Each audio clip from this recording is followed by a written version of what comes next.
राधे राधे, मैं आचार्य राजीव शर्मा आपका अपने इस ब्लॉग में स्वागत करता हूँ। राधे राधे, मैं ज्योतिष आचार्य राखी शर्मा अपने इस आज के ब्लॉग में आपका बहुत बहुत स्वागत करती हूँ। आगे बढ़ने से पहले अगर आप हमारे चैनल पे नए हैं तो जल्दी से इसे सब्सक्राइब कीजिए।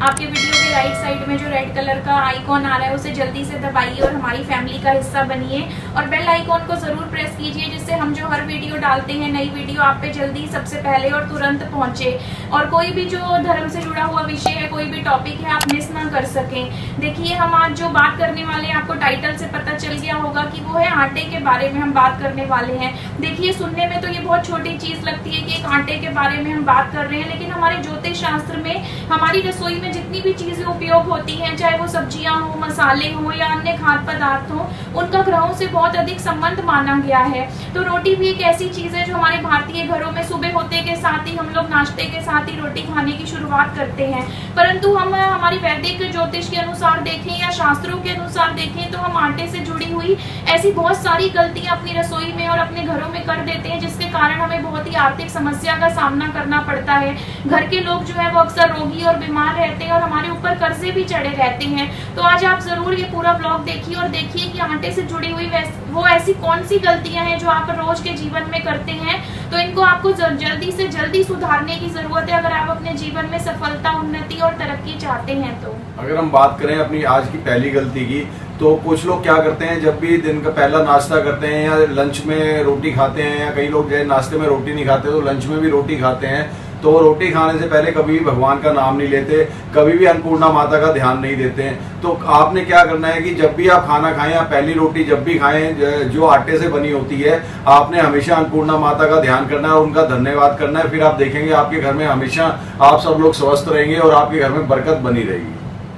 अगर हम बात करें आज की दूसरी गलती की, तो देखिए, काम की अधिकता के कारण कई बार महिलाएं ऐसी होती हैं कि बहुत सारा आटा गूंद के रख लेती है और 2-2 दिन तक उस गूंदे हुए आटे को इस्तेमाल करती हैं, उसकी रोटी वगैरह बनाती हैं। देखिए, अगर हम आयुर्वेद की दृष्टि से देखें तो ये स्वास्थ्य के लिए बहुत ही खराब और हानिकारक बताया गया है, परंतु अगर हम शास्त्रों की माने तो हमारे शास्त्रों में गूंदे हुए आटे को बहुत फ्रिज में रखना बहुत खराब बताया गया है और बताया गया है कि ऐसा जो आटा होता है वो पिंड के समान मतलब माना जाता है। तो आपने कभी भी याद रखिए, अगर आप काम की अधिकता के कारण बार बार आटा नहीं गूंद सकते हैं तो आप सुबह आटा गूंदिए, दोपहर को यूज कीजिए, रात तक उसे यूज कर लीजिए, परंतु रात को आपको आटा गूंद के कभी भी फ्रिज में नहीं रखना और अगले दिन उसे इस्तेमाल नहीं करना है, क्योंकि ऐसे गूंदे हुए आटे पर रात्रि के दौरान बहुत सारी नकारात्मक ऊर्जा का प्रभाव बन जाता है और अगले दिन जो भी कोई व्यक्ति इसे आटे की बनी हुई रोटी खाता है तो कहते हैं ऐसे घर में अधिकतर लोग आलसी रहते हैं और बीमार रहते हैं। तो आप जल्दी से अपनी ये गलती को सुधार लीजिए। अगर आज हम बात करें तीसरी गलती की, तो कई बार महिलाएं क्या करती हैं, जब महीने का एंड होता है या महीने के बीच में कभी भी आपके घर में आटा खत्म होने लगता है तो आप आटे का जो बर्तन होती है उसमें से सारा आटा निकाल लेते हैं और उसे गूंद देते हैं, जबकि ये बहुत गलत होता है। आपको क्या करना चाहिए, उस आटे में से एक कटोरी हमेशा अलग से रखनी चाहिए, क्योंकि उस आटे के डब्बे को कभी भी आपको खाली बिल्कुल नहीं करना। अगर आप उसे बिल्कुल खाली कर देते हैं तो इसका मतलब ये है कि आप अपनी कंगाली को निमंत्रण दे रहे हैं और दृढ़ता आपके घर से कभी भी नहीं जाएगी, हमेशा आपके घर में गरीबी या परेशानियां बनी रहेंगी। अगर हम बात करें आज की चौथी गलती की, तो कई बार अक्सर हमने ऐसे रसोई में देखा है कि जो अक्सर महिलाएं होती हैं वो रोटी बनाते वक्त चकले का इस्तेमाल नहीं करती हैं, बल्कि जो स्लैब होती है उस पे ही वो आटे की लोई रखी और उसी से रोटी बनाती हैं।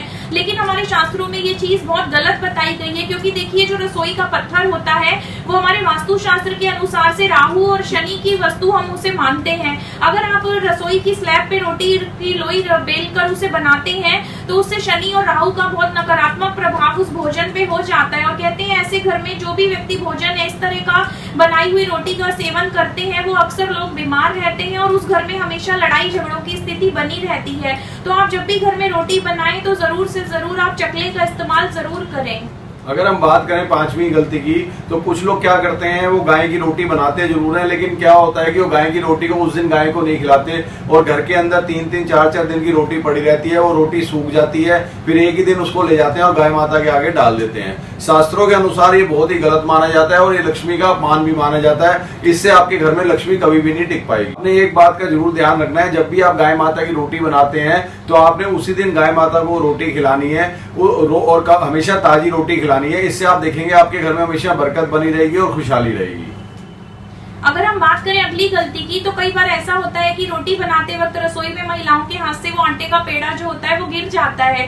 तो कई बार महिलाएं ये ध्यान नहीं करती और उसी पेड़े को उठाकर साफ कर रोटी बना लेती हैं। परंतु हमारे शास्त्रों में ये बहुत गलत बताया गया और बताया गया है कि अगर ऐसे भाग की कोई महिलाएं रोटी बनाती हैं तो उस घर में जो होता है पितृ दोष का प्रभाव बहुत अधिक पड़ जाता है और ऐसे लोगों के शत्रु बहुत अधिक बन जाते हैं। तो आपको ये चीज आगे से कभी भी नहीं करनी है। अगर हम बात करें 7वीं गलती की, तो कुछ लोग क्या करते हैं, आपने देखा होगा कई बार हम खाना या रोटी खा रहे होते हैं तो उसके अंदर बाल आ जाता है। तो हमें ऐसी रोटी कभी भी नहीं खानी चाहिए, क्योंकि ऐसी रोटी अगर हम खाते हैं बाल निकालने के बाद तो वो राहु का प्रभाव हमारे ऊपर पड़ जाता है। ऐसी रोटी को हमें बाहर रख देना चाहिए, लेकिन हमें खाना नहीं चाहिए। इससे अगर हम खाएंगे तो हम रोगी बनेंगे और हमारा जो स्वास्थ्य है हमेशा बिगड़ा रहेगा।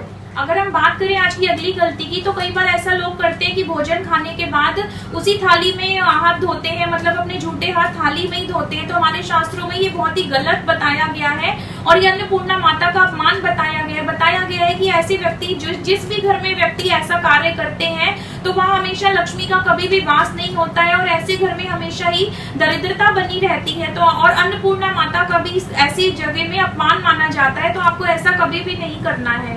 अगर हम बात करें अगली गलती की, तो कुछ लोग क्या करते हैं, जब वो रोटी खा रहे होते हैं तो उनके हाथ से रोटी गिर जाती है या उनके हाथ से रोटी का टुकड़ा गिर जाता है, फिर वो उसको सर माथे लगाकर दोबारा खा लेते हैं। शास्त्रों के अनुसार ये गलत बताया गया है। अगर ऐसा हो तो आप उस रोटी को बाहर रख दीजिए या किसी कौवे वगैरह को डाल दीजिएगा, लेकिन खुद उस रोटी को मत खाइएगा, नहीं तो उस रोटी को खाने से आपके घर की बरकत खत्म होती है और अन्नपूर्णा माता जो होती है वो बहुत जल्द नाराज हो जाती है।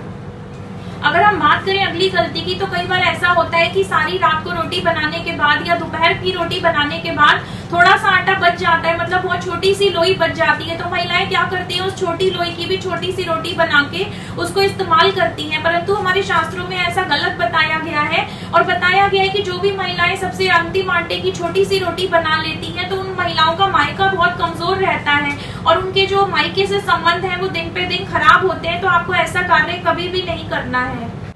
अगर हम बात करें अंतिम गलती की, तो कुछ लोग क्या करते हैं, जब रोटी बना रहे होते हैं तो जो सूखा आटा होता है वो आसपास बहुत ज्यादा गिर जाता है, जबकि वो नहीं गिरना चाहिए। इससे आप लोगों का जो सूर्य है वो पीड़ित हो जाएगा और आपका जो मान सम्मान है वो आपको कभी भी नहीं मिल पाएगा। आप किसी के लिए कितना भी कर लेंगे तो आपको वो यश या मान या सम्मान नहीं मिलेगा जो आप चाह रहे हैं। तो आशा करते हैं कि आपने जो आज ये गलतियां देखी हैं, अगर आप इनमें से कोई भी गलती करते हैं तो जल्दी से इसे सुधारने की कोशिश कीजिए। इससे आप लोगों का सूर्य बहुत अच्छा रहेगा, समाज में आपको उन्नति मिलेगी, तरक्की और मान सम्मान भी मिलेगा। अच्छे कर्म करते रहिए, गाय माता के लिए रोटी निकालते रहिए, चींटियों को भोजन देते रहिए, समय समय पर कुत्तों को भोजन देते रहिए। देखिए जितना भी आप दान पुण्य का कार्य करेंगे तो इससे बहुत सारे कुंडली के दोष आपके वैसे भी खत्म हो जाएंगे। तो आशा करते हैं आपको आज का व्लॉग अच्छा लगा होगा तो एक लाइक जरूर कीजिए। जल्दी से हमारी फैमिली का हिस्सा बनिए, चैनल को सब्सक्राइब जरूर कीजिए। मिलते हैं किसी अगले व्लॉग में किसी नए टॉपिक के साथ। आप सब सुखी रहें, संपन्न रहें, माता लक्ष्मी का आशीर्वाद आपके घर परिवार पर बना रहे, रोग बीमारियों से सभी की रक्षा हो। इसी कामना के साथ मुझे और आचार्य जी को आज्ञा दीजिए। राधे राधे, जय श्री कृष्णा, हर हर महादेव।